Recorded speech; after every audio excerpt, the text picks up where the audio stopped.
Welcome to a Friday Night News Dump on the live stream. I think my microphone's actually turned on and it didn't turn itself off. Joanna, congratulations, producer Joanna. You are first. David, you are also first. Rich, you are actually third. Todd, I'm making you second retroactively. I'm sorry, Rich. Those are the rules. I'm not charged.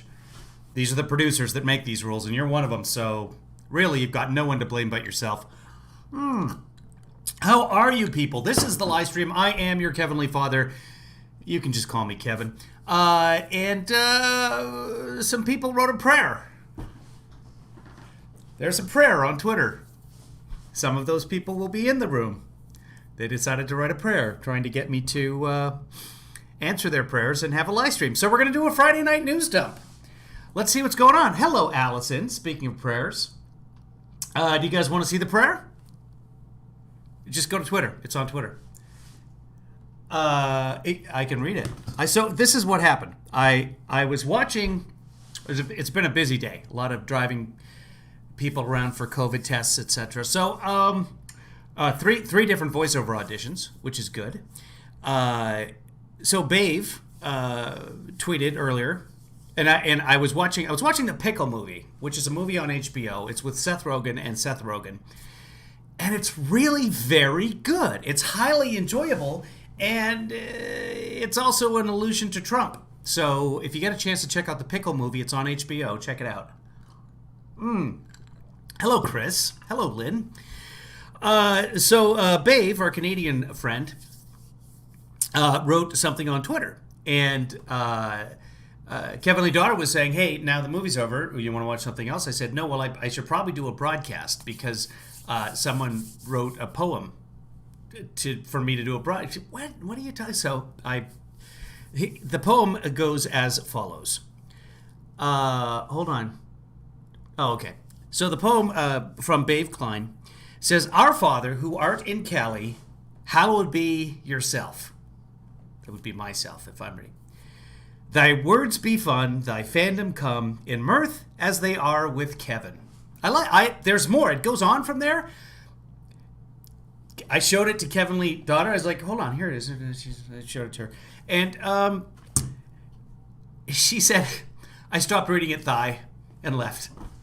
So she's off in her place doing her thing. She's got things to do. It's Friday night. She's out having fun. Monday will be her last day at work at the studio. Hey, Steph, that she's working at.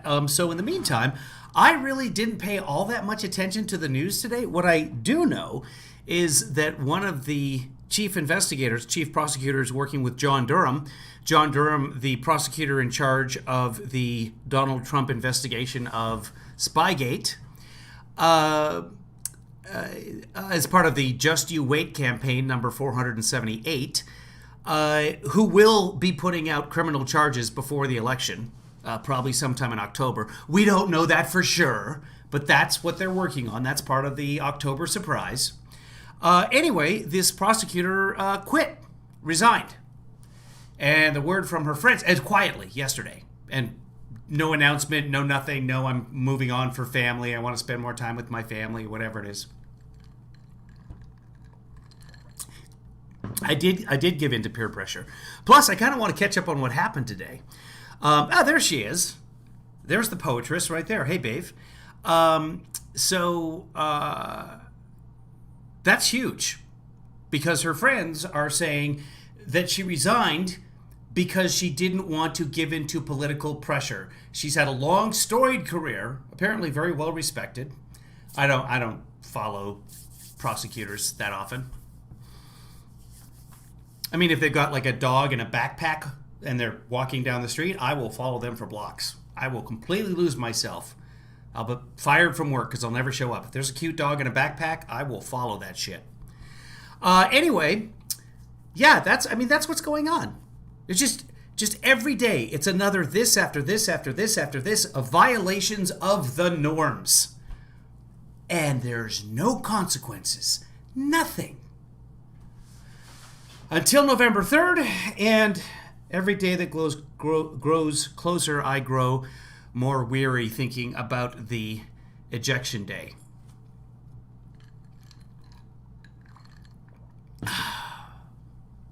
Okay, so what happened today, guys? We should take a look at the C-SPAN here. So what do we got? We got, there was the memorial ceremony. I heard a little bit of Trump talking about 9/11. I listened to some of the press conference with President Trump talking about that Bahrain has joined in the agreement with UAE and Israel, which is actually huge news. That's fantastic. Any little baby step towards peace is fantastic. And you're reaching economic normalization in the region. Good stuff. Still not the Palestinians, still not Saudi Arabia, but the fact that Saudi Arabia is allowing Israeli is allowing Israeli jets, is that even English? To fly over Saudi Arabian airspace is a huge deal.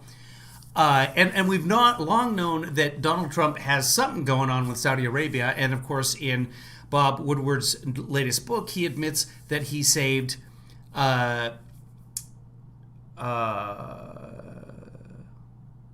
MBS's ass. Mohammed bin Salim Saldan. Well, I'm going totally blank. I'm trying to read C-SPAN at the same time I'm trying to talk to you to keep you people occupied. You know how usually you read stuff and you're able to concentrate on what you're reading without having to talk to somebody at the same time? This is what I have to do. I mean, I don't have to do it, but you know what? Honestly, for you, Salam. I just call him MBS. Thank you. Mohammed bin Salam. What did I say? Salim? Salam alaikum. I should have remembered that. And what do you reply? Malaikum salam. Now you know how to greet a Muslim. Congratulations. You learn something every day. Judge overseeing Flynn's case wrote a scathing letter to the DOJ. Again, these are just not things that happen. Salam alaikum. Alaikum salam. No, that is right. That is exactly right. Don't tell me what's right at random. Unless, of course, you're Islamic, in which case, explain. Salman. MBS. Just call him MBS. Don't even get me started on Khashoggi.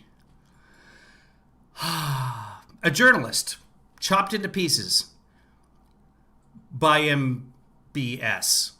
And nothing. Salman. Mohammed bin Salman. Okay. That sounds better.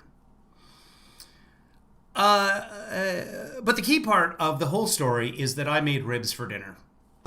I also had a salad to kind of balance things out. So carbon neutral, really. It was an avocado salad. So that's good fat.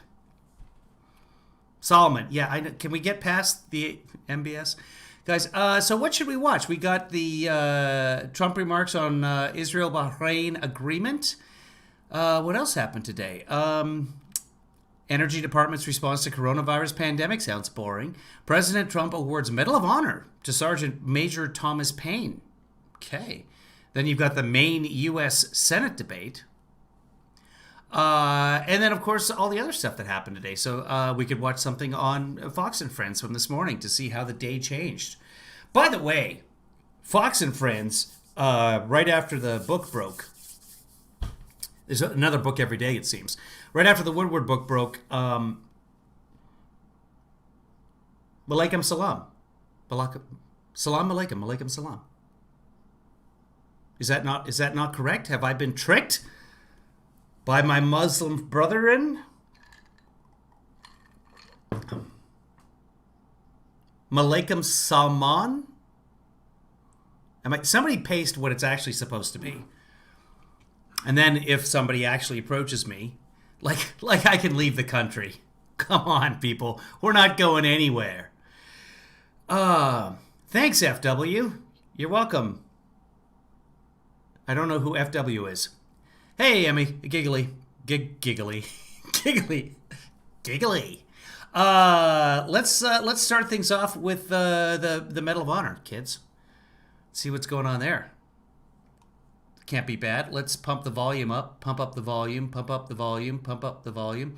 Go ahead and put your hands in the air because you just don't care. And we'll pump that up to about 170 and see what happens. You never know with the C-SPAN. Hopefully there's not a really loud ad. Oh, look at that. You guys can't hear that. Well, you can, but not in the correct way.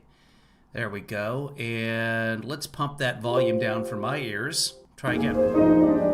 There we go. Oh, this is nice. Alaikum salam. Salam alaikum.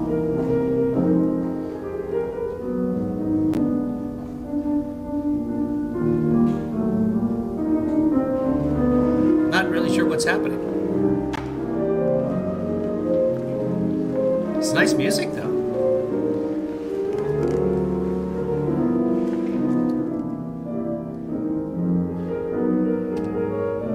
Can somebody name that tune?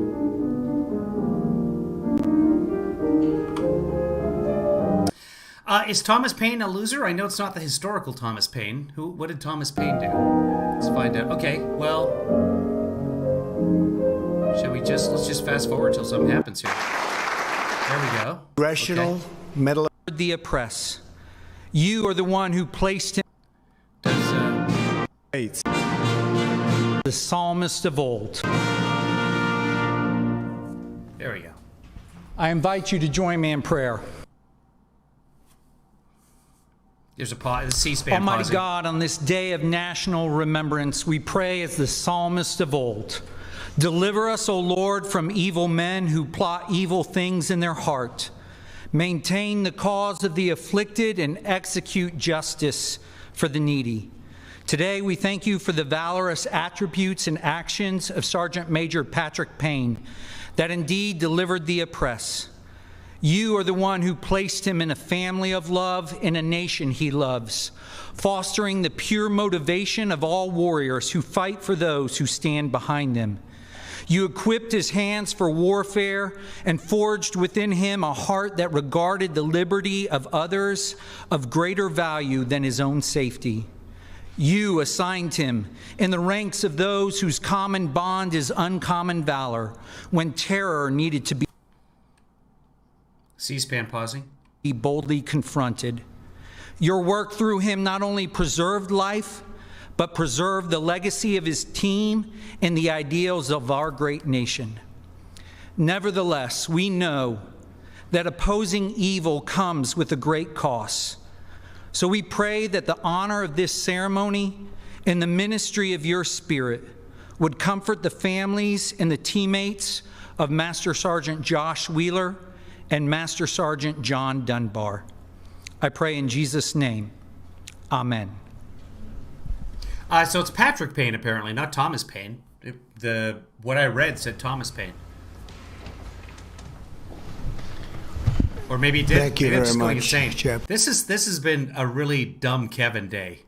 I've made a couple of really the same error twice in a row that could affect me professionally. I think it's fine. I think everything's been corrected, and they were impressed how quickly I corrected it, and yeah. So it's been one of those days. Winton, really a beautiful job, and thank you for your service. Please, thank you. Thank you for adjusting the mic needlessly, sir. Right? Like, what? Should we go back and watch? This is for producer Rich. This is Thank you very much. The adjustment of the mic sponsored by Rich Mack. Chaplain Winton, really a beautiful job, and thank you for your service. Could you just push the mic up and then back down, please? Just there you go. Thank you. There, okay, just keep touching. There you go. Today it's my privilege to present the Congressional Medal of Honor to a warrior who has devoted the last 2 decades to fighting the forces of terror. Please join me in welcoming today's extraordinary recipient, Sergeant Major Thomas Patrick Paine. Okay, Thomas Patrick Paine. Why did the prayer go out for... I've received all kinds of PayPal. That was the debate. I was either going to finally address the... what are they called? The credits. It's late in the day here, guys. It's past 8 o'clock, so it's way past my bedtime. I was going to fix the credits and update everybody. So, but yes, Stephanie, thank you. Or I was going to just broadcast. And since people were actually asking for the broadcast for some reason, there you go. So I hope all of you on the West Coast are able to breathe, because I know up in Seattle, Oregon's just on fire, those damn Antifa. And then here in California, Northern California is just beat red. Southern California, it was 7:30, and Kevin Lee Daughter said, why is it dark already? I said, well, it's, coming up on the solstice. Plus, it's bright outside. Take a look. And she looked, and it's that dark just because of the ash. He thought it was nighttime. And it is now. Congratulations. Anyway, that's neither here nor there. For those of you tuning in for the first time, usually we're a lot more less interactive than this with the chat room. If you want to be in the chat room, the best place to do it is youtube.com/KevinLeeFather. If you're just watching and not chatting, my question tonight would be, why? I don't know what's going to happen tonight. I don't have any plan. Let's move on together. There may be nudity.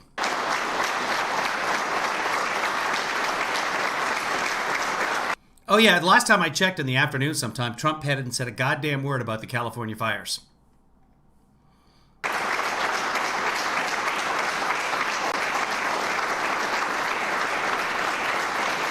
And if you remember last time, there was someone who came out, I want to say in the Department of the Interior, I could be wrong, forget now, but it was either the last round of the forest fires or the 2018 or 2019. And after they had resigned their position, they said, look, Trump told us to stop servicing California, cut off the money, which is actually what happened, because he doesn't care about California. California didn't vote for him. There's no chance of him winning California. So why send any federal money our way?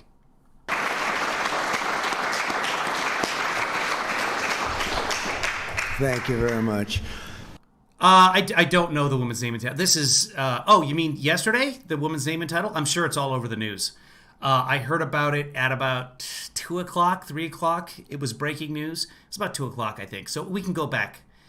Who is shitting on a military hero? Who said anything negative about Thomas Patrick Payne? Who, Jack? You turn off your filter. You're welcome in here, Jack. You're welcome to come along for the ride. But turn off your filter. Listen with your ears and let them connect directly to the thing inside your head. Really? Fuck California? Okay, so fuck Americans. What country are you in, Jack? We're grateful to be joined by Pat's really wonderful wife, Allison. And Allison, thank you very much for being here on this very momentous occasion. This is the big one, you know that. This is the big one. Also with us is Patrick and Allison's 6-year-old son, Aaron. Aaron, thank you for being here. He got C-SPAN pausing. a very nice little award back there, a beautiful pen, right? So you're going to save that pen. Thank you, Aaron. I want you to know that your dad is one of the bravest men anywhere in the world. You know that, right? You knew that before. I think you knew that before we knew it. So congratulations to both. With us also is our First Lady, thank you, darling, and Vice President Mike Pence. Mike, thank you very much, along with Jack, what country are you in? Secretary of Defense Mark Esper. Mark, thank you. Congressman Richard Hudson. Richard? C-SPAN's pausing like every 2 seconds, guys. So. Secretary of the Army Ryan McCarthy. Thanks, Ryan. Chairman of the Joint Chiefs. Oh, and the ribs I cooked today were smoke flavored, so they may not have been. I'm not sure, but everything right now is smoke Chiefs of Staff flavored. Mark Milley. Mark, thank you very much. It's amazing the way all these big generals are showing up. This is something, huh? This is the big one, as I say, always do. It always will be. The Army Chief of Staff, James McConville. James, thank you. Sounds thank delicious. you very much, James. And Sergeant Major of the Army, Michael Grinston. Thank you, Mike. Thank you very much. I also want to recognize the 3 Medal of Honor recipients that are with us: Matthew Williams, Edward Byers, and Walter Marm. Thank you very much. I wish they'd give the Medal of Honor recipient, give him a chair. Don't make him stand up there. It's just so awkward being on stage in front of all those people just standing. Thank you very much. Let's see. Stephanie says Tucker Carlson also said that Gavin Newsom sent all our helicopters to Afghanistan. Okay. Is this, Babe, have you watched this? Is this worth watching? Is there anything here?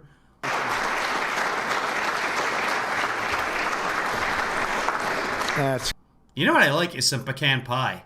Hunter Dennis, do you make pecan pie or do you have some available in the vicinity? great. A lot of brave people are with us today. Because I will mask up. Pat grew up in a small town in South Carolina. His dad is a police officer. His grandfather served in World War II in Korea, Kirill? For Kirill, dude? Vietnam. Service to our country really goes through their veins very, very rapidly.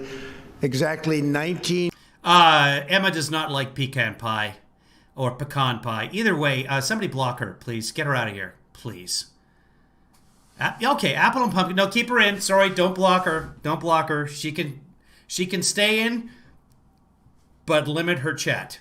Like put her in timeout or something for pecan pie. years ago today, on September 11, 2001, news of the attack on our nation's great country. This was just an attack like Our nation's great country.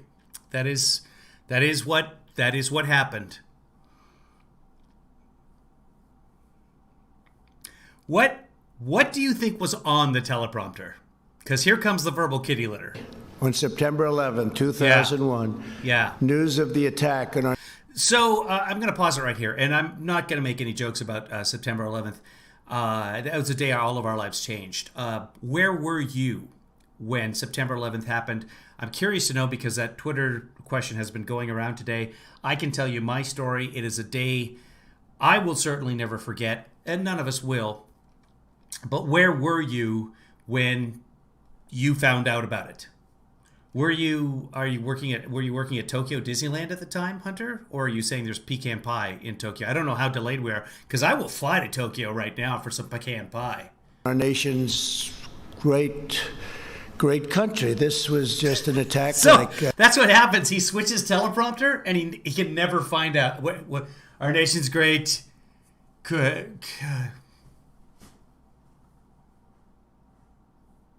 has never happened to us, but it went through Pat's high school and Okay, hold on. great country. I This gotta go was back. just an attack like has never happened. September 11, 2001. Yeah. News of the attack on our nation's great country. This was just an attack like has never happened to us. Yeah. But it went through Pat's high school and went through his classroom, and Pat was sitting there listening. His teacher solemnly told the students that their Somali, generation had a like Malaikum Salam Ali or Mohammed bin Salam Ali. Not really. I'm not making jokes about 9/11. I'm making jokes about Trump. Okay, so let's share. Stephanie says, I was watching television and saw it happen. I ran into my daughter's room and gave her a big hug and started crying. Okay. Chris was Great Lakes drill instructor at the time, locked on base for 3 days. Sure, yeah, a lot of people were sheltered in place. New York City, Midtown Starbucks in the atrium, so didn't hear the plane. Oh, that's right, at random. Office was supposed to have moved to 7 World Trade Center on September. I got to go back. You guys are just streaming in. On September 10th, but had been postponed. That's right. And, of course, 7 World Trade took very heavy damage that day. And a lot of people don't even... They think it was just the World Trade Center, but buildings all around there came down. Chris, I was in an office watching the second plane hit while I was getting a cup of coffee in the break room. Wow. Let's see. John says working at the Tamburitzins. I'm butchering this. I have no idea what that is. Installing fire protection. Left and picked my kid up. Dennis, as in like a salami. Back to Tokyo. Allison, I was in bed. A friend knew my little sister had just started that Monday on the 80-something floor. He let himself in and woke me up by turning on my TV. Allison, how did your little sister make it? Babe, I turned on the TV and couldn't figure out why they were showing a movie at 7:45 a.m. Okay, Allison, I didn't know she was alive until 6:45. A lot of people did not know that their loved ones had survived, fortunately, until much later in the day. The cell towers and much of the communication was on top of the World Trade Center, where it should have been. At Random, who was downtown New York at the time, yeah, we didn't move there. We went to 388 Greenwich instead. Building 7 burned till January. They were storing diesel fuel in Building 7, were they not? When the second plane hit, I broke because I had no idea which one she was in. Babe was getting ready for work. It was 10 p.m. on September 11th. Okay, in Japan, yeah. Babe, it was not a movie I was watching. He was in Tokyo in my apartment. All right, let's go back to Trump for a second here, and I'll let you guys load up the chat again. Fight to win. They were going to fight and fight to win. In that moment, Pat was called to action. He knew that his country needed him. 10 short months later, at the age of 18, Pat was in Army basic training at Fort Benning. Soon he joined the elite ranks of the legendary Army Rangers. Pat became an exceptional soldier, an expert sniper. He saw heavy combat in multiple theaters of battle. In 2010, during a deployment in Afghanistan, his leg was severely wounded by an enemy grenade. Babe, my students and I watched the second hit happen on TV right in front of us in class. Wow, as a kid, that must have just been horrific because you just have absolutely no sense of it. I mean, remember how out of control we all felt. Imagine being 9, where the entire world is happening to it at once. Todd, woken up by my mom. Better, Todd. Woken up by my mom to run and turn on a TV. Living at our friend Drew's house. Wasn't sure if I was going to work. Got a call after the first tower fell to stay home. Could watch nothing else all day. Yeah, we were all glued to TVs. Rich, I was working at the airport in San Diego, and several hours after it happened, we all were sent home because the airport closed.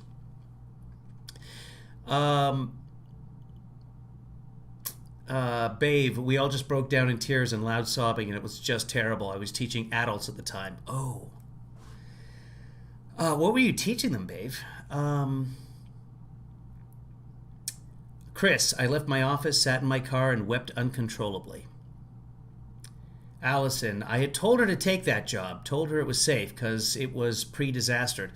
Like in The World According to Garp, when the plane hit the house he wanted to buy. That's exactly right. If you remember, what was it, 11 years before? 93? Somebody can fact check me on that, but it's not important. 9 years before? When, of course, there was a bomb planted in a Ryder truck in the basement of the World Trade Center, in the parking structure, attempting to take the thing down, and of course it failed. So in The World According to Garp, if you haven't read the book or seen the movie, they're looking at a house, they're standing in the driveway, about to maybe buy this house, they're thinking about it, and a small plane flies, just like a two-seater passenger bi-wing or something, flies into the top of the house. No explosion, no nothing, and Garp says, "We'll take it." The real estate agent is completely befuddled, and he's like, "But what are the odds of that happening twice?" It's a good way to look at life. In that case, it didn't work. I'm sorry, Allison. Babe, my brother from Pennsylvania was actually on a plane at the time on his way to a conference in Texas, and they were put down in Idaho. Yeah, a lot of people stranded all over the place. Wasn't it so weird, like a week and a half after when planes actually started flying again? And you heard every plane. I was living in Seattle at the time, and any time a plane went, and planes flew overhead all the time. But when a plane flew overhead after September 11th, just going into a tall building at that point, we had no idea what was going to happen. A Ford Econoline van, vehicle of choice for terrorists. I think it was but it was a Ryder rental van at random. I think we're both right. Allison felt so guilty, sure. But again, you had nothing to do with it. Just happenstance. Stephanie, I got up on a roof and constructed an American flag and Christmas lights. Good. Back to Trump. I didn't expect this to go this way, but wherever you guys want to go tonight. While recovering in South Come on, C-SPAN. Carolina, Pat met with his wife, Allison. Well, that was probably not a bad wound then, was it, huh? It was worth I hope you're going to say it was worth it. Hold on. Carolina, Pat met with his wife, Allison. Well, that was probably not a bad wound then, was Okay. it, huh? It was worth I hope you're going to say it was worth it. It was. Less than 2 years after being injured, Pat competed against some of America's toughest warriors and won the prestigious Best Ranger competition. Less than 2 years after being injured, Pat competed against some of America's toughest warriors and won the prestigious Best Ranger competition, among the most grueling physical contests anywhere in the country. In October of 2015, on his 14th deployment, Pat was part of a team assigned to plan and conduct an operation to rescue over 70 Kurdish prisoners. Stephanie, you're terrified of heights, but you went up on your roof. You had a very heavy heart, and this helped. Yeah, we do things to help us feel like we have some sense of control, because there are times and moments in life when we realize we have none. Bave, people were huddled around TVs and sobbing the airport, and no one said anything, and my brother and other passengers did not know what was going on. Todd, we had a vacation planned at the time. I was going back east to visit family with my new fiance. We flew the first day people were allowed to fly again. God, that must have been nerve-wracking. Allison lost 4 other people, friends. 3 that day and 1 fireman 4 years later from lung cancer due to being there. I'm sorry, Allison. At the airport, Bave says all the arrival and departure screens were red. If you think taking off your shoes is bad, Todd says, they made us completely unpack our luggage. Yeah, I remember that time. Being held by ISIS barbarians in Iraq. And what, like 6 months later, we were all like, oh, this is such a waste. We got used to it. The team soon received horrifying intelligence that the terrorists were planning to massacre their captives and bury them in freshly dug graves. Pat and his teammates raced into action. After midnight on October 22nd, Pat boarded a helicopter and departed on a mission to free the hostages from 2 C-SPAN pausing. buildings guarded by dozens of ruthless and bloodthirsty ISIS terrorists. He was in command of a team clearing one of the compounds. As soon as the ramp to his helicopter went down, Pat rushed into a blistering hail of gunfire. Pat and his team swiftly overpowered the enemy, secured the building, and freed 38 of the hostages. Then Pat received word that the rest of the assault team was facing harsh resistance in another complex. Pat turned to one of his fellow soldiers and said, Don't leave us hanging. "Let's get into the fight right now. Let's get into the fight." He saw that the other building was on fire, and he knew more of the hostages were still trapped inside. He and his team climbed up ladders to the roof and opened up fire on the enemy. Multiple ISIS fighters detonated suicide vests, ripping a portion of the building into pieces. But Pat and his fellow Rangers fought through the fire, the bullets, and the deadly blasts. Pat navigated to the front door and saw the captives were being held behind a metal door secured Okay. by 2 very heavy padlocks. He grabbed a pair of bolt cutters and ran through smoldering flame and smoke. As bullets impacted all around him, Pat succeeded in cutting one of the locks before scorching, sweltering heat forced him to leave the building for some air. Pat caught his breath in a few seconds and was back. He ran right back into that raging blaze. He sliced the final lock and released the rest of the hostages. As the building began to collapse, he received orders to evacuate, but he refused to do so. He didn't want to leave anyone behind. Back to you guys. At Random says, in New York, tons of rumors and little fact in office.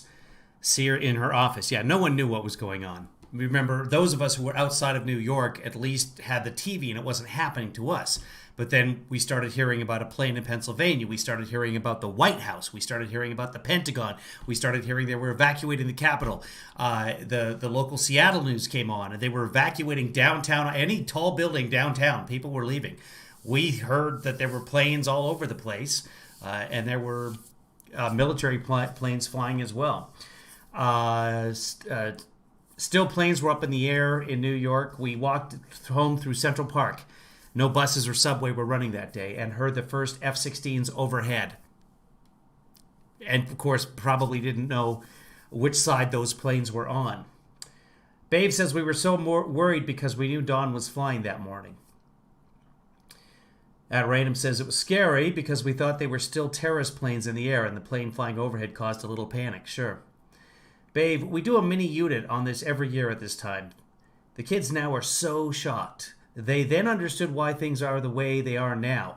Every single year, they cry. They were not born yet. Yeah, there's kids graduating high school.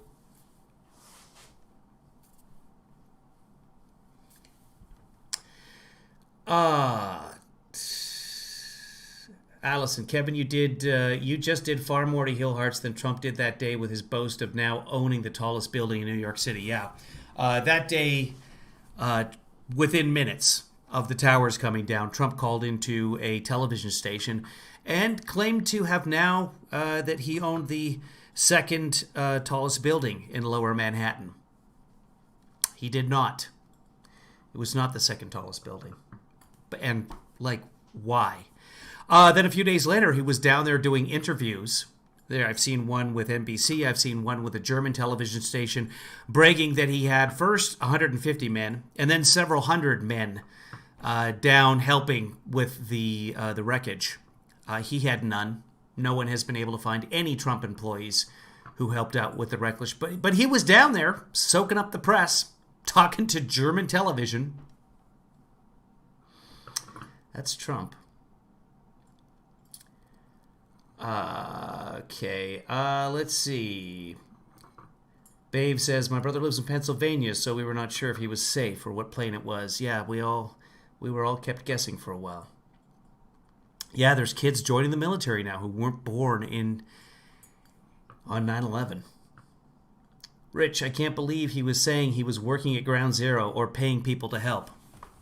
Yeah, and at the time, the journalists didn't really question him the way they would question him now because nobody realized what an insane liar he was. And he got away with it.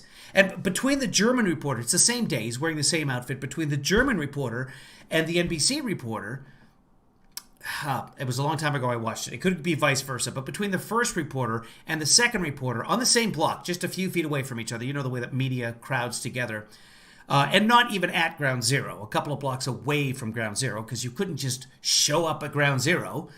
And thank God they kept people away, knowing what we know now about all the diseases that people picked up by being in that air. The people of New York knew he was a liar, but international media didn't realize that yet. And who would say, I've got 150 men down here working in the wreckage, helping out, straightening his tie, bragging about it.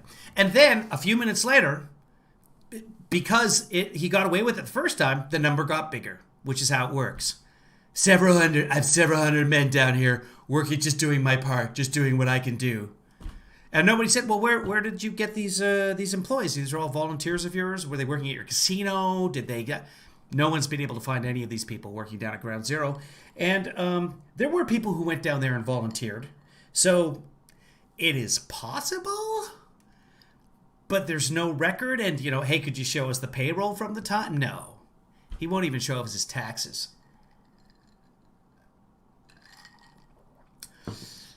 What I knew about Trump from the time is that, A, he came across like an asshole because I'd seen a couple of interviews with him. And B, Once I started watching The Apprentice, I think who cares? I realized this guy doesn't do much. He just shows up at the end and says, "You're fired." That's it. And often got things wrong. Like, you just watch the episode, and even with all of the editing that they do to try and show that he's right, he was often wrong about things at the end. And you're like, why did you fire him? He didn't do that. He didn't care for facts. So we knew that going in. True, only someone that is xenophobic. Xenophobic. You want to pour the Zima with the glass tilted like this so that you avoid the foamic on the head. Alice, my plumber and my friend called me and said he was going to elementary school and asked if he wanted me to get my kids too. I said, yes, please. Well, that was nice. People really pull together. I don't know. I don't know if people would pull together. For a brief period, we were all Americans. Charlie Hebdo, the French newspaper, I remember, had the headline, "Nous sommes Américains," or "Je suis Américain." I am American, or "We are all Americans." I forget what the headline was. I'm sure somebody can find it. I just remember it from the time. It's iconic. It must be out there somewhere. At random says you had to be authorized to get anywhere near there after the first day. Yeah. I'm sorry, babe. Oh, God. True, Rich. We'll change that shot. He does look like he's watching Ivanka. That is disgusting. Okay, here we go.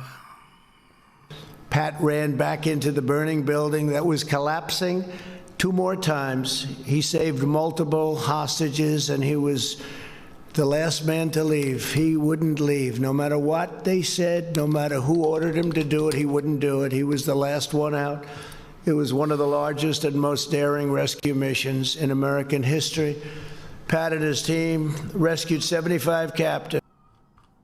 Come on. I got no patience for it and killed 20 ISIS terrorists. Pat, you embody the righteous glory of American valor. We stand in awe of your heroic daring and gallant deeds. You truly went above and beyond the call of duty to earn our nation's highest military honor. Pat would be the first to remind us that he was not alone that day. In the battle, one Army Ranger made the ultimate sacrifice, Master Sergeant Josh Wheeler. Josh was something, right, Pat? Josh was something. You've said that before. Today, we're deeply moved to be joined by Master Sergeant Wheeler's wife, Ashley Wheeler. Ashley, our hearts break for your loss. A great man. That was a great man. Ashley, where is Ashley? Ashley, please stand up. Thank you.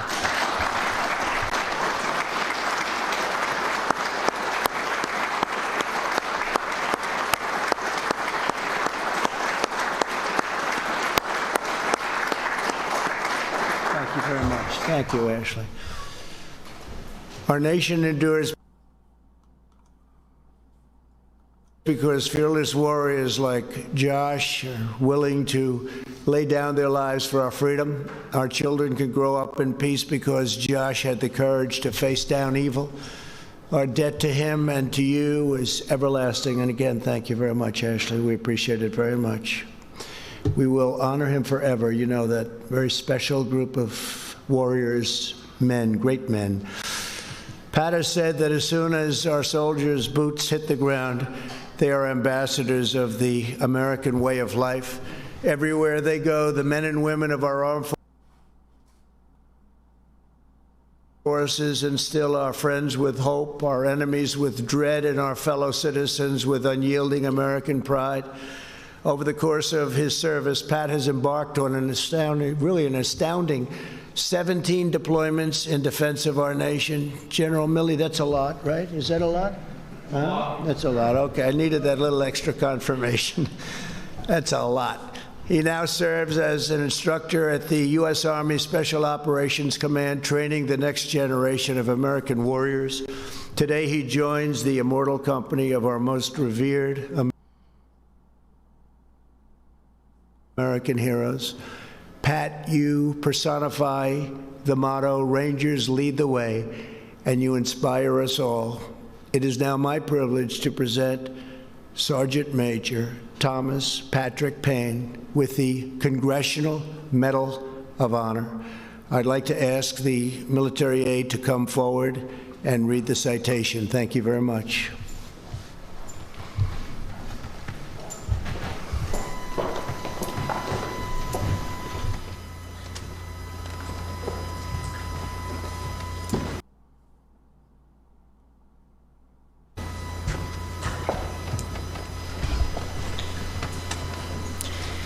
Attention to orders. The Medal of Honor is awarded to Sergeant First Class Thomas P. Payne, United States Army, for conspicuous gallantry and intrepidity at the risk of his life above and beyond the call of duty on October 22, 2015. His heroism and selfless actions were key to liberating 75 hostages during a contested rescue mission that resulted in 20 enemies killed in action. Sergeant First Class Payne's gallantry under fire and uncommon valor are in keeping with the highest traditions of military service and reflect great credit upon himself, the United States Special Operations Command, and the United States Army.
I invite you to join me in prayer.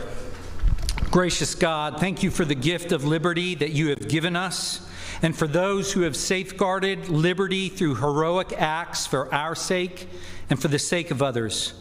Your call upon each of our lives may not be to serve as first responders or warriors on the field of battle, rushing into burning buildings, rescuing others. Even still, may our participation here today and the strengthening of your Spirit compel us all to live lives of honor and valor for the good of your kingdom, for the good of our own families, and for the good of the United States of America. I pray in Jesus' name, amen.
fourth and finally.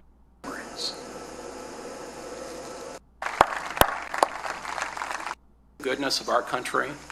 Child. Other hijack call of American Faced together, uniting when no one thought possible. Thank you very much. Thank you, David, very much. It's a great honor to be with you. 19 years ago on this day, at this very hour on this field, 40 brave men and women triumphed over terror and gave their lives in defense of our nation. Their names and their stories are forever inscribed on the eternal roll call of American heroes. Today we pay tribute to their sacrifice, and we mourn deeply for the nearly 3,000 precious and beautiful souls who were taken from us on September 11th, 2001. To the family members of Flight 93, today every heartbeat in America is wedded to yours. Your pain and anguish is the shared grief of our whole nation. The memory of your treasured loved ones will inspire America for all time to come. The heroes of Flight 93 are an everlasting reminder that no matter the danger, no matter the threat, no matter the odds, America will always rise up, stand tall, and fight back. To every 9/11 member all across this nation, the First Lady and I come to this hallowed ground, deeply aware that we cannot fill the void in your heart or erase the terrible sorrow of this day, the agony renewed, the nightmare relived, the wounds reopened, the last treasured words played over and over again in your minds. But while we cannot erase your pain, we can help to shoulder your burden. We promise that unwavering love that you so want and need, support, devotion, and the very special devotion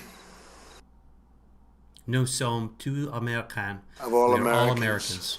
On that September morning when America was under attack, the battle turned in the skies above this field. Soon after taking off from Newark, New Jersey, radical Islamic terrorists seized control of United 93. Other hijacked planes struck the North Tower of the World Trade Center, and then the South Tower, and then the Pentagon. The terrorists on Flight 93 had a fourth target in mind. It was called our nation's capital. They were just 20 minutes away Washington, from the Capitol reaching building? their sinister objective. The only thing that stood between the enemy and a deadly strike at the heart of American democracy was the courage and resolve of 40 men and women, the amazing passengers and crew of Flight 93. Donald and Jean Peterson were grandparents traveling to vacation in California. Diora Bodley was a student headed back No, to the college. fourth was supposed to be the Capitol building or the White House. Richard Wardagdo was returning from celebrating his grandmother's 100th birthday. Lauren Katosi Grincolis was 3 months pregnant with her first child. Every passenger and crew member on the plane had a life filled with love and joy, friends and family, radiant hopes, and limitless dreams. When the plane was hijacked, they called their families and learned that America was also under attack. Then they faced the most fateful moment of their lives. Through the heartache and the tears, I thought he liked to downplay tragedies. That's what I heard. I thought he was a cheerleader, which is odd because male cheerleaders are called yell leaders, but he's a cheerleader, which great. We've lost 190,000 people to coronavirus. That is 63 9/11s. We will lose a 9/11 of American citizens by Monday, maybe Tuesday, starting from right now. And it's downplayed. We've turned the curve. If only whoever is writing his speech would write something to that effect. Just, hey, people, wear a mask. We know how to beat the virus. It's not rocket science. It's medical science. And why we're not all wearing N95 masks by now, it's boggling to me. Yeah, but put on that useless gator. The Netherlands yesterday decided that they weren't going to have a national mask mandate because people are too stupid to know how to wear them properly. So just free for all. And Europe is now on the way back up because if there's one thing we know about the virus, business as usual, it will spread. And that's all there is to it. How many today? I don't know how many so far today. We can check that out. Hold on. I got that. I got it bookmarked. Let's minimize Trump for now. I don't know if I can take much more of him today. We should listen to the Saudi Arabia thing, though. I listened to a few minutes of it. And surprisingly, it was all about Trump. I don't know that this is not going to give us today. Let's do this instead. Yeah, it's not going to give us new deaths. So let's go to the world. And this is usually behind at this time of day because they report things overnight. So yesterday is a better barometer on this site. This must be based somewhere in Europe. And all of our European friends, they're asleep by now. Unless Andy's up early in the morning, I don't know.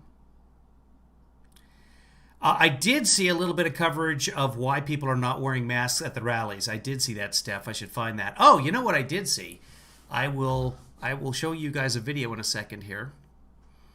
Okay, we'll wait for it. Wow, heavy traffic on the site. Well, oh, there it is. So yesterday, so far today, new cases, it doesn't say. So we'll go to yesterday. This thing resets itself. So it's midnight wherever this is. Yesterday, 1,100 dead. So yeah, if we include yesterday and today and tomorrow, we're looking at 9/11. Right there. Every 3 days, another 9/11. Wow. Meanwhile, Spain, another 4,000 citizens infected today. Argentina is exploding. Brazil is still doing its thing. India, at some point, will pass us. And a lot of the people in India, of course, they just don't have the testing that we have. So a lot more infections in India than we have, than we're documenting anyway. Eve, I was timed out on Right Side Broadcasting Network for saying Trump was leading all to the gas chamber, and crowds at a rally and no social distancing and no mask was unreal to me. Banned for saying it. Well, congratulations. There are other sources, Eve. You don't have to watch it there. And if you really want to, I'll broadcast The Right Side and comment on it out of fair use, and then you can watch The Right Side Broadcasting. It's a good story, though. It's a little bit of a badge of honor. Oh, yeah, as soon as another country actually does pass us, either Brazil or India, we will not hear the end of it for Trump, like we're ever going to hear the end of anything from Trump. But yeah, he knew it was serious, and he decided to downplay it. And like I said the other day, this could be the turning point, and it won't be. It will not be, because that 33% of the American population, boom, that's all there is to it. He's our guy, and no matter what he does, it's like New England Patriots fans are half the country. Isn't Emma? Someone in here is a New England Patriots fan. I keep trying to get them banned, but... what did I want to watch? I wanted to show you guys this. This is kind of funny.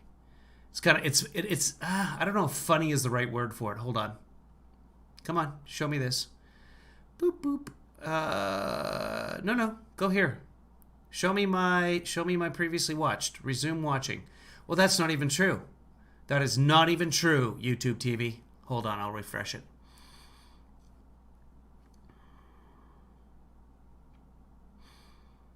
Rich pre-ordered Woodward's book today.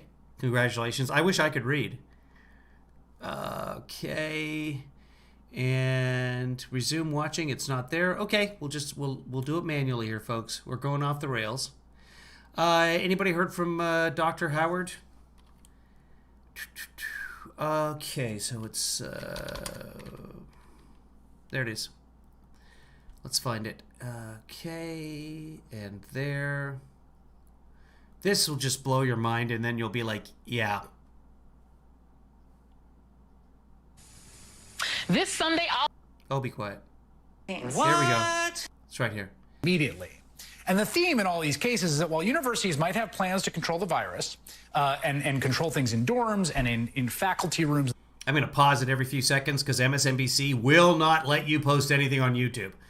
I will get a copyright strike for this if I'm not careful. And things like that. College students do a lot of socializing off campus. Today, we got this truly mind-boggling video from the University of Miami in Ohio. So this guy and his friends, they got into the University of Miami in Ohio. Keep that in mind. It's body cam footage from a local police officer who was called to an off-campus house party in violation of the COVID. Are you supposed to be quarantining? As many as 20 kids were in the house, including some who had already tested positive for coronavirus.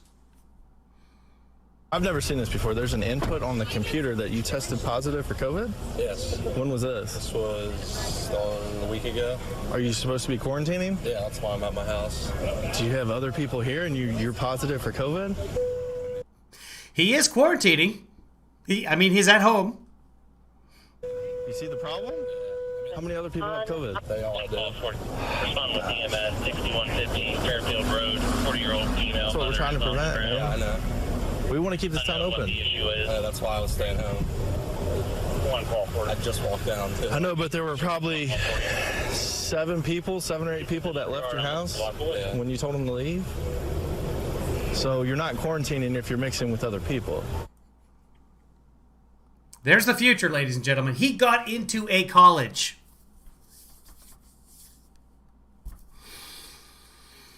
And he's actually kind of following orders. I mean, he is quarantined. Wow. Let's go find on the CNN. They were talking about this earlier today. Give me a second here and we'll find it because I should have it. What was it on? Was it on Wolf? I think it was earlier than Wolf. Let's go back a little bit. Oh, so this is most watched. What about stuff that I watched today? Recordings? No, it would be here. I want to say it was Aaron Burnett, but I could be wrong. Resume watching. Nope, it wasn't 4 p.m. that I watched. It was before that. CNN 11 a.m.? That might be it. Let's just check in here and see if it's here. Still stubbornly high, Fauci explains, as the season will soon change to colder temperatures, here we go. and then people are just forced inside. Plus, the flu This season is from CNN today. rally in Michigan. You can see from the images, most people not wearing masks and not staying far away from each other. People certainly did not seem bothered by that. I have one with me. It's my prerogative. Yeah. But why not wear one to stay safe? I have a hard time understanding people when they talk, so that's why I don't wear it. But you can hear me right now? I can hear you. Sure. Perfect question from Jim Acosta. Yep, I can hear you. Why are you not wearing a mask? Because You know what I saw? I totally forgot about this. I've got a better version of this. Well, let's just watch this and then we'll go to the better version. There's no COVID. It's a fake pandemic created to destroy the United States of America. This is the worst pandemic in the world? A little mask? A little mask. This protects you from the world's deadliest and scariest virus that ruined our economy. And we have to wear this. I am young, and a lot of people who are here are not young, they're much older, but everyone who is here signed up for that, they understand they're taking a risk. Why are you not wearing But I just don't care. I'll kill him. I don't care. a mask? I am not wearing a mask because I had my temperature taken already and I'm not sick. Doesn't understand how science works, but yeah. You're not worried about all these people in here not wearing masks? I'm not worried about it. You don't get a little not wearing the mask? I don't have any worries about it. So we're in an outdoor area. We're getting enough wind breeze coming in here. I'm not concerned with it. I'm not afraid. The good Lord takes care of me. If I die, I die. That is true. Get this country moving. Okay, so I want to say that I saw them do a little something with this later in the day. So let's catch up on that. Because history. I think Aaron Burnett did What if a you could have the response to perspective? this. Sorry, hold on. Let's get rid of the ad. Okay, was it Aaron Burnett who did this? Trying to find it. Stay with me here because this is worth it, guys. Oh, there's an ad. There's another ad. Oh, here we go. Yeah, this is it right here. We're gonna watch some of the same stuff we saw already, but there's a reason to it. I don't care for it. They are following the leader, the person that they are there to support. They are following the president. Just listen to them and then listen to the president. Why aren't you wearing your mask? I don't care for it. It's really that simple. I don't see it for myself. I am young, and a lot of people who are here are not. Young people are very strong against this horrible disease. I am not wearing a mask because I had my temperature taken already and I'm not sick. Not necessary here. Well, everybody's been tested and I've been tested. I have a hard time understanding people when they talk, so that's why I don't wear it. But you can hear me right now? I can hear you. You're going to have to take that off, please. You can take it off. How many feet are you away? I'll speak a lot louder. Well, if you don't take it off, you're very muffled. And all those Trump. Not bad. Not bad, CNN. Cheers to you. This looks like it pains Aaron, and it should.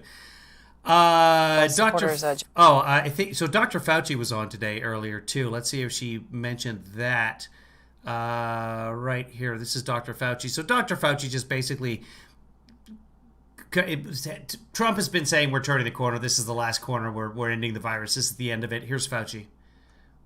The U.S. is rounding the corner on the pandemic. Oh, I'm sorry, but I have to disagree with that because if you look at the thing that you just mentioned, the statistics, Andrea, they're disturbing. They're disturbing. The U.S. death toll just shy of 200,000. The number of new cases hovering around 40,000 a day. And an influential model that the White House cites all the time predicts the death toll will more than double by the end of the year. That's 400,000 people dead by the end of December. And yet Trump's behavior continues to scorn mask wearing or social distancing. His rally yesterday, you see it, 3,000 supporters, more than that actually, packing an airport hangar in Michigan without masks, without social distancing. And you might say, why? Why are they doing that? Well, it is clear. I wanted to see, Fauci said something else that I loved. I don't know if she played it or not. Doesn't look like she did. Maybe we'll see it coming up here, and it doesn't look like we will. So be it. Fauci, I just saw the Fauci. Here we go. Let's see if this is what I hope it is. Was important. And then he went on to say this. When you're in the middle of a pandemic and you're trying hard to address all the appropriate issues, it is truly a waste of time to have to debunk nonsense. But, unfortunately, we've had to do that. That's where we are. Somebody on Twitter there said, can you imagine if we had Facebook at 9/11? How much widespread panic there would be? They really should have downplayed that thing. That's how I would have done it. So I don't know if we're going to have a war by election day now. I don't know if we're going to need it. How are you guys doing? Todd said something true, according to Babe. So good job, Todd. You guys are doing your own thing now.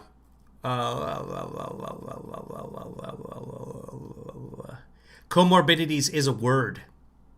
Did speech to text, did I get it? Comorbidities. Wow. It's just, I cannot get my mind around 200,000 people dying. And there are people that just don't seem to be bothered by it at all. At all. Were you chatting up on Twitter? Congratulations, guys. Let's just check in with the peace accord thingy from earlier. Let me pull that up here. I don't know. I honestly, I've had enough of Trump talking about 9/11. For today. Yeah, I think that Pence and Biden were both at the New York Memorial. I don't know if they said anything or not. I know Biden came out this morning and said, we're pulling our ads today. I'm not going to talk about anything but 9/11. No politics, please. Which I think is good. You know. We saw this. Moments ago, I hosted a historic call between Prime Minister Benjamin Netanyahu of Israel and King Hamad, indicted for conspiracy, Al Khalifa of Bahrain. Both leaders expressed their condolences. Oh, he got Khalifa. He's reading it. As well to the American people on this very, very tragic, horrible event that took place on September 11th. And they very much meant it. I want to thank them for that. There's no more powerful response to the hatred that spawned 9/11 than the agreement that we're about to tell you. You will hear something today that's, I think, very, very important for not only the Middle East, but for the world. In the spirit of peace and cooperation, both leaders also agreed that Bahrain will fully normalize its diplomatic relations with Israel. That's good. They will exchange embassies and ambassadors, begin direct flights between their countries, and launch cooperation initiatives across a broad range of sectors, including health, business, technology, education, security, and agriculture. This is a truly historic day. There had been 2 peace agreements with Israel in the last 72 years. This is now the 2nd peace agreement that we've announced. That is not true. There have been several, but it depends on with whom. But okay. In the last month, and I am very hopeful that there will be more to follow. I can tell you there's tremendous enthusiasm on behalf of other countries. Good. To also join. And we think ultimately you'll have most countries join, and you're going to have the Palestinians in a very good position. They want to come in. They're going to want to come in because all of their friends are in. But we have tremendous enthusiasm for coming into the... There's still the little problem of the settlements that is going to need to be addressed at some point. Rather than officially recognizing the Golan Heights, there's that. The deal. I want to thank the group of very talented people behind me, and you're going to be hearing from them in a second. But it's just a very historic day, a very important day, and so interesting that it's on 9/11. Boy, that's interesting. It's such a great time. We didn't know this was going to happen in terms of the timing, but it did happen, and we're very honored by it. When I took office, the Middle East was in a state of absolute chaos. I've restored trust with our regional partners, and together we've eliminated the ISIS caliphate 100%, isolated the radicals who pervert Islam and sow instability. Today, so those allies in the region, our friends who trusted us before you, the Kurds who lost 11,000 people finishing the ISIS caliphate for you, the guys who fought for Americans, I'm not sure they trust you so much anymore. I mean, I called them, but no one's answering their home phones.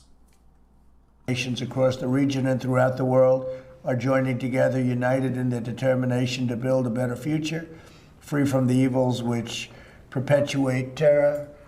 And I think you see that. I think you see that happening very, very strongly. I also spoke with King Salman of Saudi Arabia, and yeah, speaking of chat, I'm gonna start like a Slack room or something for you guys so that you have a place to go play.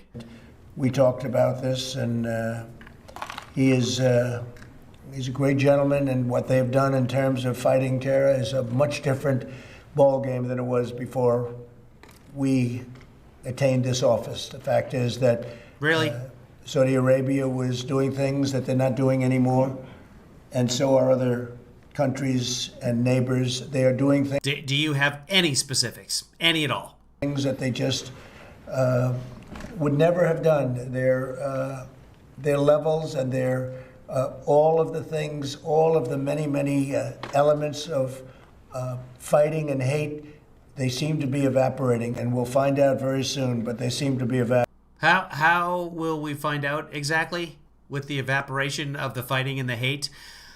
Why WhatsApp? David uses Slack for his employees, and he seems quite happy with it. WhatsApp, though, people have to use their phone numbers and stuff like that. Slack, you don't have to connect your phone in any way. You can do it on a computer. Yeah, not WhatsApp, because people want to be able to type at their computer as well. Slack sort of hits everybody. Evaporating. So things are happening in the Middle East that nobody thought was even possible to think about, and that's what's going on right now. Bahrain has agreed to join Israel and the United Arab Emirates and by the way, I want to thank Mohammed, who is a great leader, a truly great leader, at the White House on Tuesday. So they'll be here on Tuesday for the signing. He kind of covered like 8 different countries in the Middle East right now. Of the Abraham Accords. The significance of the signing will be elevated from an already historic breakthrough to one representing a previously unthinkable regional transformation. And that's exactly what it is. It's unthinkable that this could happen and so fast. Does WhatsApp have a group video chat? I don't think it does. And as you know, when we did the original signing which will actually take place in terms of official on Tuesday, United Arab Emirates, people thought that was... So recall the original signing between the United Arab Emirates and Israel, and they signed the proclamation, and then Trump signed a proclamation, as he does, but he wasn't actually signing the peace accord. He was just signing his own piece of paper that I was also here, which is kind of funny.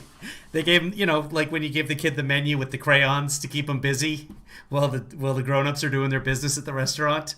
But yeah, he literally signed a letter that said nothing. But he signed something to make it look like he was somehow involved. Amazing.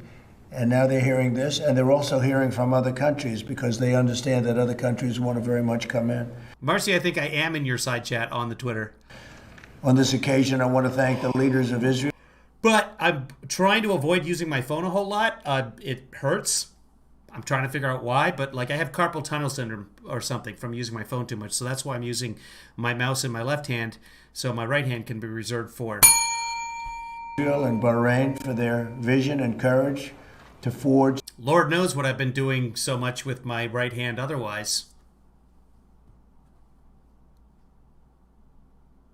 This historic agreement, their leadership is proving that the future can be filled with hope and does not need to be predetermined by conflicts of the past. You know all about the conflicts of the past. They're very legendary. There was a lot of problems going on, but we've been able to work things out. Wait, Rich has a Zoom. WhatsApp has like a group chat? Because Facebook owns WhatsApp, and they're starting their own little Facebook meetings or something. Everybody's doing it. Out to a level that nobody thought possible. This is really something very special. very, very special. As more countries normalize He really wants us to know that this is really super special. relations with Israel, which will happen quite quickly, we believe, the region will become more and more stable, secure, and prosperous. In the meantime, we're pulling most of our soldiers out. So we're doing it the opposite way. They were doing it with nothing but fighting and blood all over the place.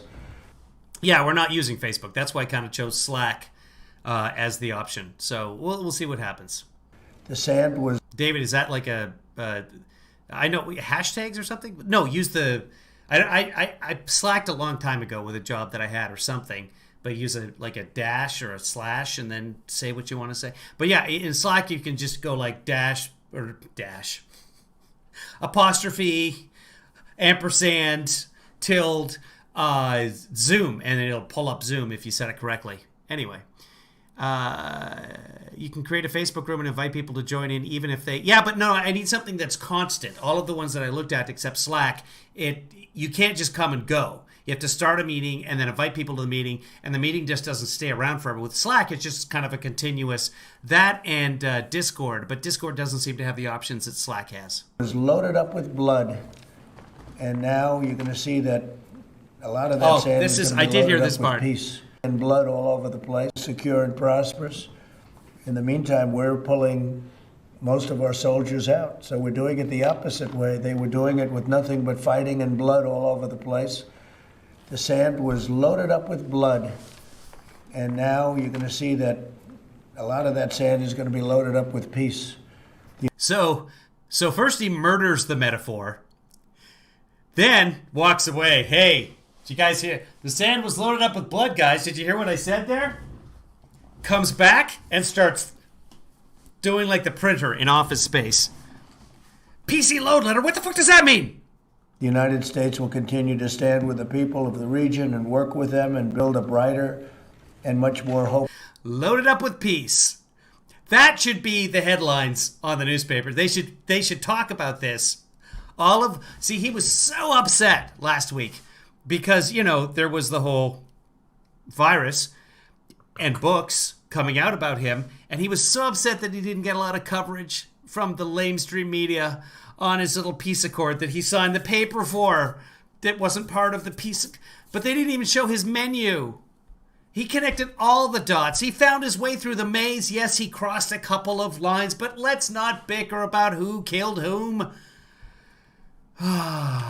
This is supposed to be a joyous occasion. Let's not bicker about who killed whom. Hopeful. Name that movie. Future. So we're very proud of this, and as time goes by, I think you'll see more and more why. I think most of you realize how important it is. Even the New York Times was very generous in their praise of the original deal, and they never thought, I think nobody thought this was going to That's what about. It's about praise for Trump. It's always about praise for Trump. Happen so quickly after the first, but they'll both be here on Tuesday. They're going to be signing. So they're not even there. This is just, it's 9/11. We didn't know the timing would be this way, and it just turned out that I decided to do it on 9/11. But I didn't even know I was going to decide that. Benjamin Netanyahu will be here. Prime Minister will be here, Israel, and we look forward to that. Just on this deal, because of the importance of the deal, we'll take some questions. But first, I'd like to ask Jared to say a few words. Oh, Jared's going to talk. He always says the most insightful things. I'd like you to say something about it because it's so historic, and these people have worked so hard and so long on it. This is really the culmination of a long period of time. Let's put it that way. I don't want to say how long, but it's a long period of time.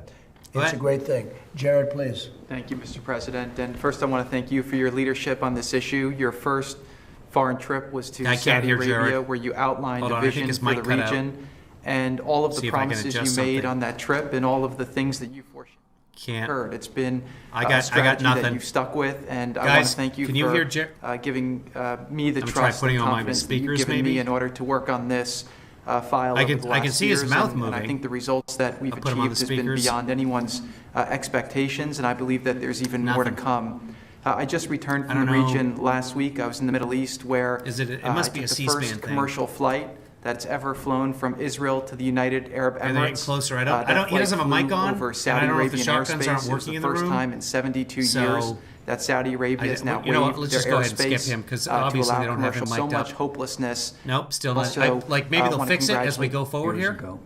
Nothing. Okay. I can Mr. hear President, Pence. I can think of Okay. no more fitting tribute Yeah, Pence to is the fine. heroes We can that hear were Pence. forged on this day 19 years ago. And all the heroes that were forged on battlefields ever since, than to see this peace agreement announced today.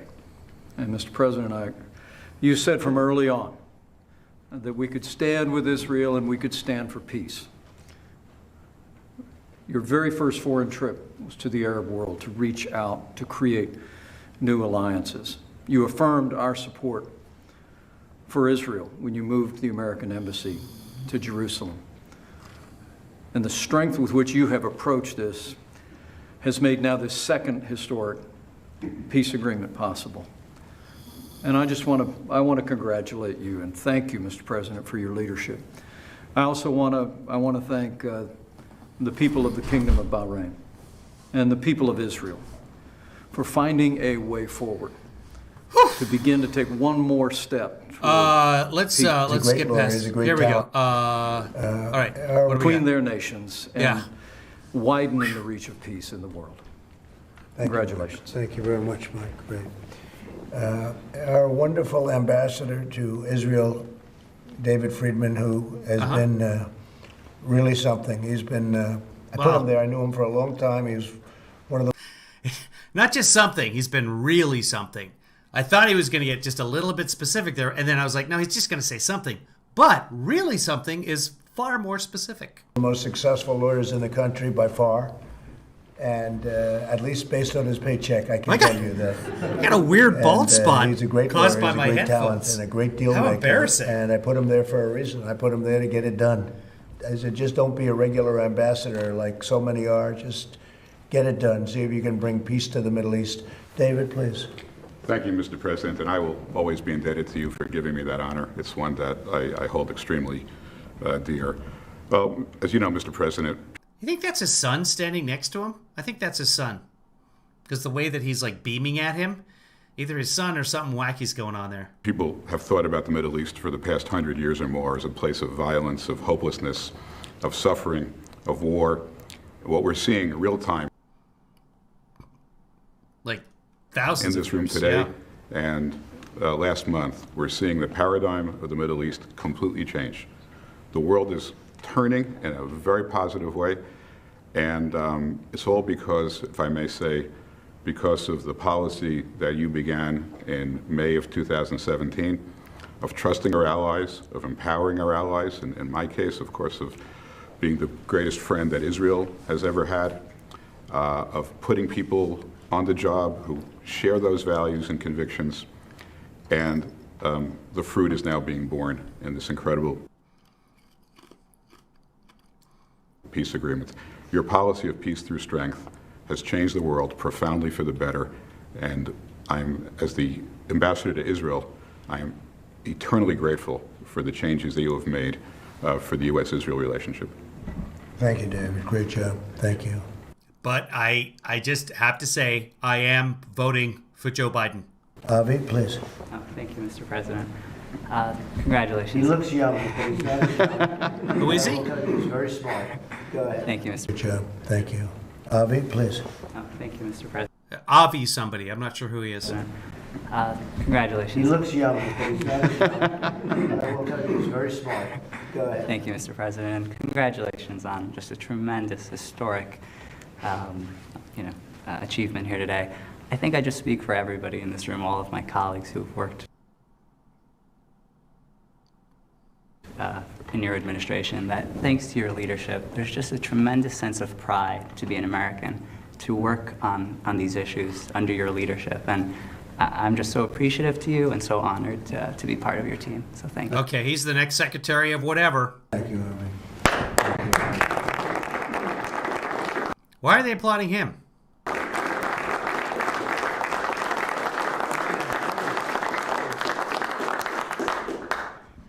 Mr. President, I think historians will look back on these two peace agreements as the beginning of the end of the Arab-Israeli conflict. And you talked about the journey to get here. I sure hope so. Let's go forward. This is just a dear leader session. Put it under, so I just want to thank this group in particular for staying here and helping us out and doing things that nobody thought could have happened. And under the old concepts of national defense or whatever category you want to put it under, that wasn't working and it was never going to work. And we changed things around very drastically, and then we started to negotiate. And the good news, and I look at David because you know it, you see it, you hear it. The good news is we have many other countries now in the Middle East that want to be in this, and that means peace, because they're tired of fighting. You know, they can fight, and they're all great fighters, and they're warriors. But even great warriors get tired of fighting, and they're tired of Todd, you say his Adderall plug. His plug. Fighting. And I can see things positively happening with Iran ultimately. I think that can all work out very well, and I think that's how I introduced myself to Kevin Lee Daughter's friends. They're like, "Oh, I say," you know, if they come in the house or something. This is in the before times, but they would come in the front door or something and see me sitting there, like watching TV, and they're like, "Oh, hi, I'm Kyle," and I'd be like, "Oh yeah, I'm her plug." And then they would laugh, and they'd say, "Your dad is pretty cool." And then she would say, "Don't feed the beast." A plug is a drug dealer. So many great things are going to happen, and then we can also discuss the Palestinians. I think the Palestinians are going to end up doing something that's going to be very smart for them.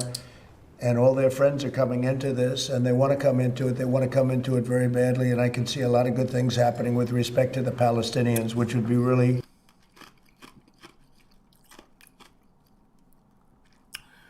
The UAE does have the same population as Washington State, and Trump has mentioned it more times in office than Washington State. That might be it, kids.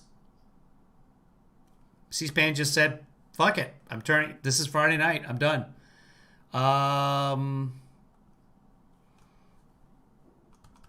Hello? Hello? Google Chrome. Come on. Let's... All right. My Google Chrome is wiped out across all the planes. I did... If he took questions, I kind of wanted to see if he took questions. Good morning, Andy. There he is. We were just talking about you, Andy. Okay, so YouTube recovered on one screen. Let me see if Trump can recover on the other one. Come on. I don't want to close the program because I've got other windows that are important that are open. And what if I can... Oh, Chrome just crashed on the other screen again. Let me check the middle screen. Oh, my life is a nightmare. Let's see. Oh, ha-ha! Okay, let's see if it'll go on from here. No, C-SPAN's killing the whole thing. Let us do this. Let us go with the alternatives. Boom. Where is it? Come on up.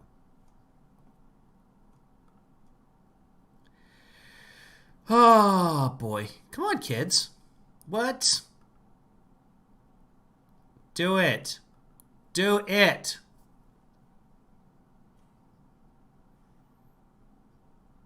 You guys want to hear me sing "It's a Wonderful World"?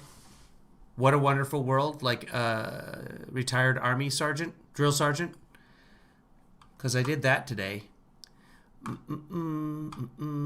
Here is... all right, now my computer's just wigging out. I've been doing so much with my computer the last few days, and it's been so good. It really... It's hot. And it's probably full of ash right now, quite frankly. Friday night, my computer gets more ash than I do. That's a sexy joke. Come on. Don't do that!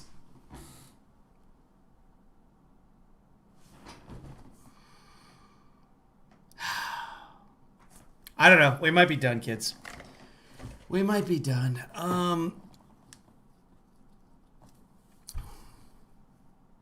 That's why.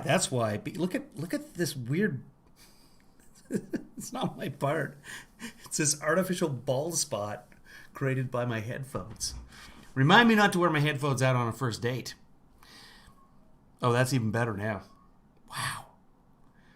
And also not bring a studio light with me on the date. Oh, now I don't even know if I'm on anymore. Are we still broadcasting? Everything is frozen on my end. Sorry, guys. I don't know if you can see the broadcast or not, but... Okay, I'm back. No, I recorded the song. I actually can't play it. Give it another month or so and somebody reminds me. Because anytime you do voiceover stuff, it's all toppity secret. Although, I mean, there's no way you could connect this with what the voiceover thing was, but I don't want to endanger anything. Because I'm a good boy when it comes to stuff like that. Why? Because Hollywood is a very tiny town. Okay, all right. Are you cooperating at all? Come on. Okay, let's try it this way.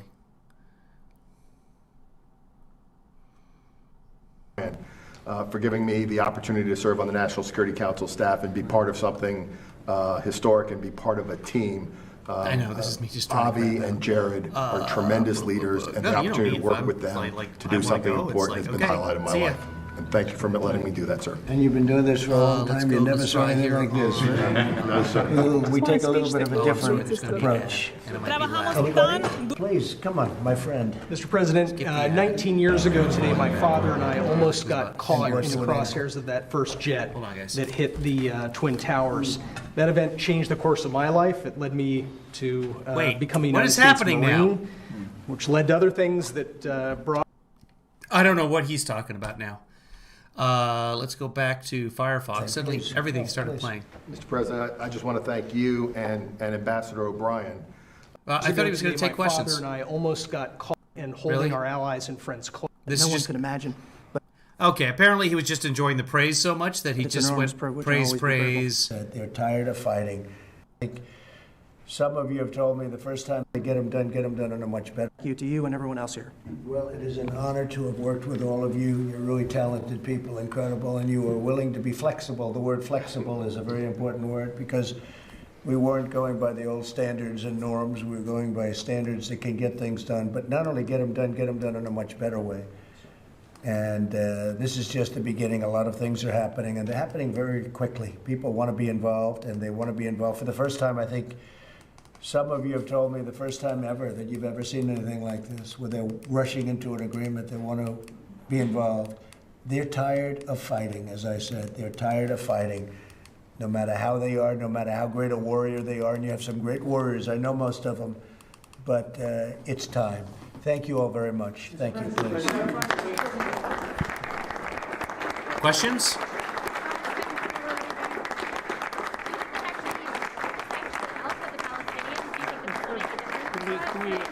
Mr. President, can we ask you about this? Press, thank you. We're leaving. Thank you. Press, thank you. We're leaving. Thank you. No masks. We did it. We beat the virus. It's all over. Good job, everybody. No wonder it's so bright in here. My control for my lights is not working. I can change the colors, but I can't dim it. Poor little white boy. Better. There we go. You're watching Late Night with Kevin Lee Father. Okay, yeah, he said that. Look at all the generals here. What? Babe, your hair fell out in bunches? That's no fun. So much cooler. I think I'm just going to broadcast without the light on from now on. I think that's it for tonight, guys. It's been about an hour and 40 minutes for something I wasn't planning to do. And now I have to watch The Boys. And by that, I mean gay porn. No, sorry. I mean on the Amazons. So I am a big fan of this show. I know some of you out there are big fans as well. I'll just show it to you. I'll share it with you. Because there's a lot of good things about it. It's really gross. But also, I don't know. I enjoy it. And it's back, and it's in season 2. And I think they put out 3 episodes one week, and then they're going like week by week. So now it's like back to watching a show on Fridays or whatever night it comes out on. And it's like, it's the worst thing. So anyway, there's The Boys. It's quite good. It's called The Boys. And it's on the Amazon. So that's my recommendation. The other thing, if you have the HBOs, watch the Pickle movie. It's good. Nom, nom, nom, nom. Wait, Andy, are you sick again? So, Andy, you think it's the flu? I'm trying to back up on the...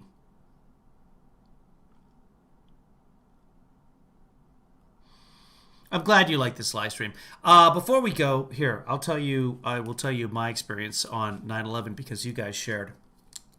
So 9/11, I was starting my first day of work at a computer backup company. I was like, I'm going to take a real job, because I had 2 kids at the time. And it was time to get a real job. And so I got myself a job in tech support at a company called ADIC, which has since been purchased by another computer company. And was all set to start that first day. And I'm ironing my shirt because it's West Coast. I was in Seattle. And ironing my shirt, ready to head into work with ironing my shirt because, work.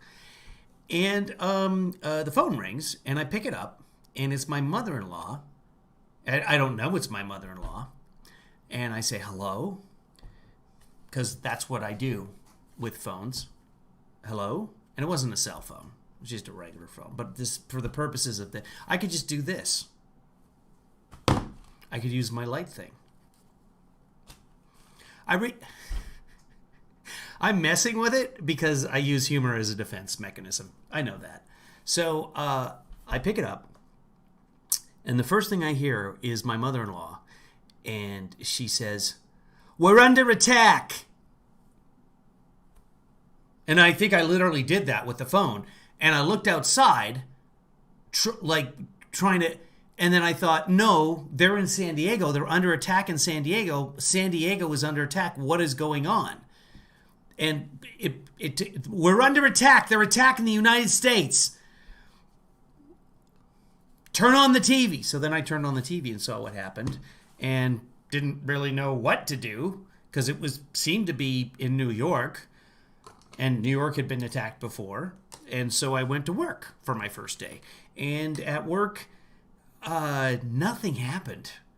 We all stayed at work for the day until about 2 or 3 in the afternoon, and then the management was like, just go home. The thing was, though, in the World Trade Center, many of the lower floors, anytime there's a tall building in a city, people want to be on the upper floors. Nobody wants to be on 2, 3, 4, 5, 6, especially in a building like World Trade, where you have all of those floors. Nobody wants to be on the bottom 20 floors. One World Trade, but we're on, just come up to the 3rd floor. And those floors are filled with servers and backup equipment.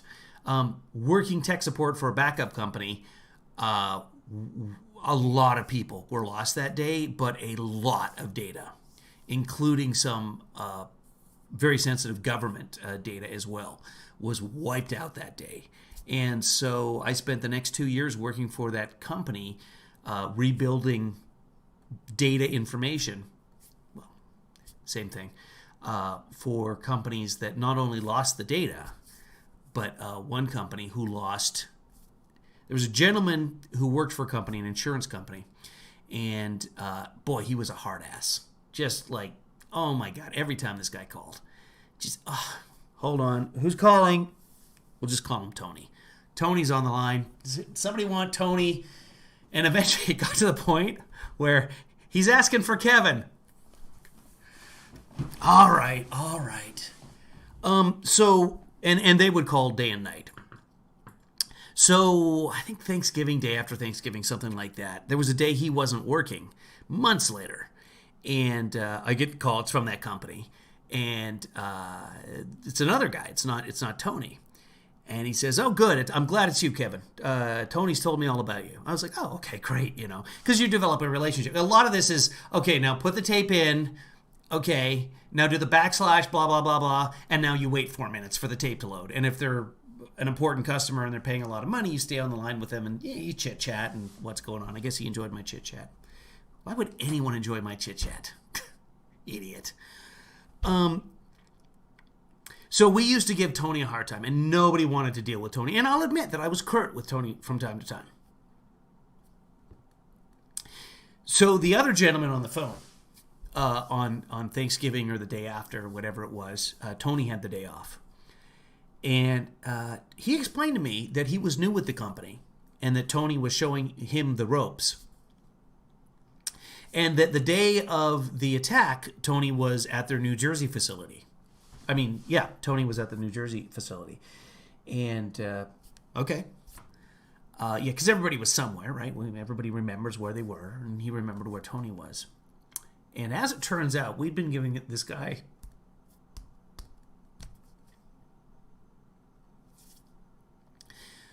we had all been giving, including myself.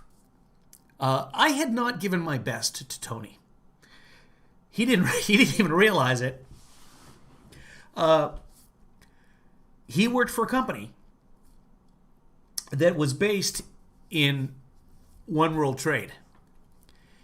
And he went off-site to New Jersey that day instead of going into the Twin Towers. And they lost their entire tech support team. 70 people, something like that.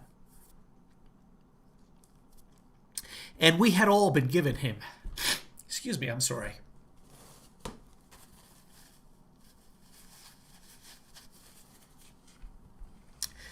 We had not been giving him the service he deserved. Regardless of how much that company was paying, because they were paying just buckets of loads of money.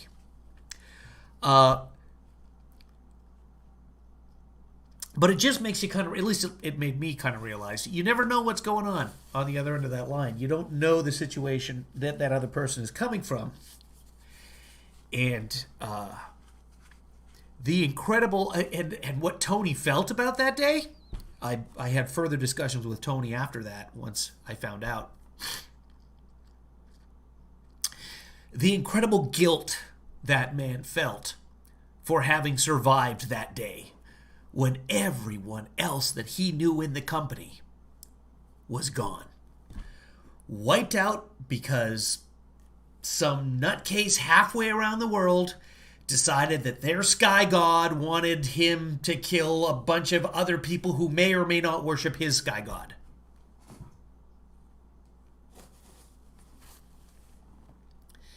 Give me a moment.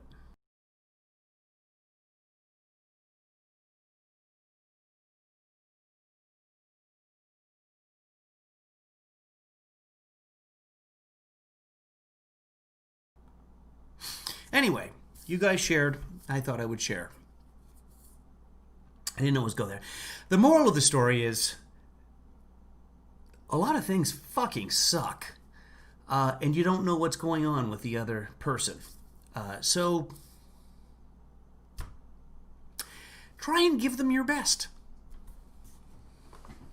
That's all I can take out of that.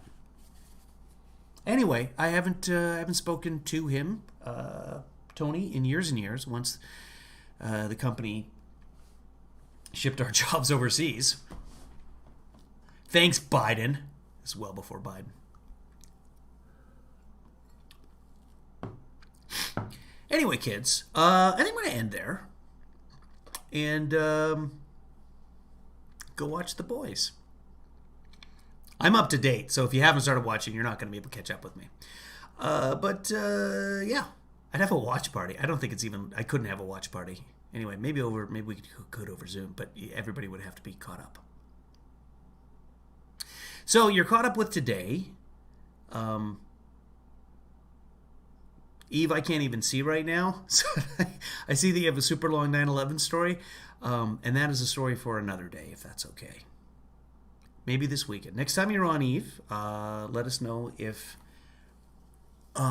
ask, and we will let you know if it's a good time to tell that 9/11 story, because we would like to hear it. But right now, my eyes are all super blurry. Also, I'm not wearing my readers. That is also part of the problem. There we go. So yeah, I know. In all seriousness, I do want to hear that story, Eve, at some point. Not right now. I think I'm just gonna go be quiet and